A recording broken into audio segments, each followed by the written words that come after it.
Hello guys, this is Pawan from Ambidutronics. So today in this video tutorial we will come to know about wild pointer in C. In our previous video we have learned about what is dangling pointer. So here in this video we will see what is wild pointer and how we can come out of this issue.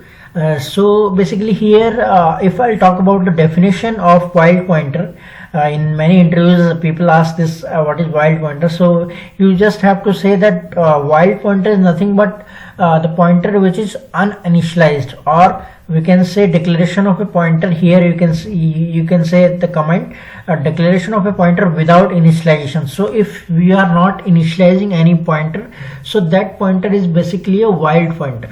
Now what happens, like if I'll just say asterisk p equals to 10, and if I'll just try to grab the output of this pointer, so our program may get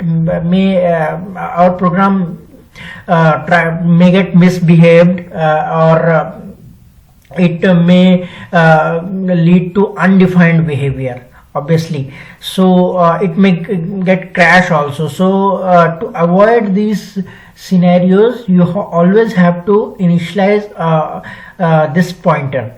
So how we can initialize this pointer? So let me just show you another example snippet.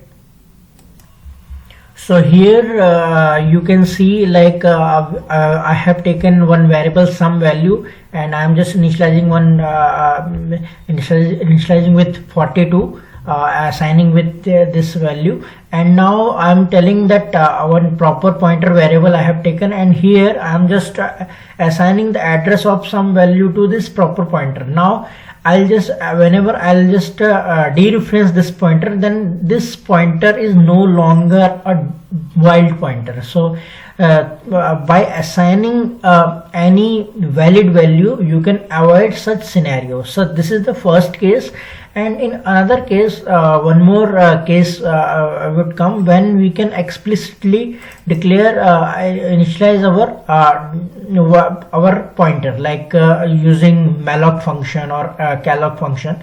So here what we are doing, we have initialized stdlib.h we have taken, and dynamically allocating memory for an integer using malloc. So here what we are doing, using this malloc function, we are typecasting int, because this is the int pointer. Now this dynamic pointer will point to the first byte of a memory as allocated by this malloc function. So this is also a legal thing.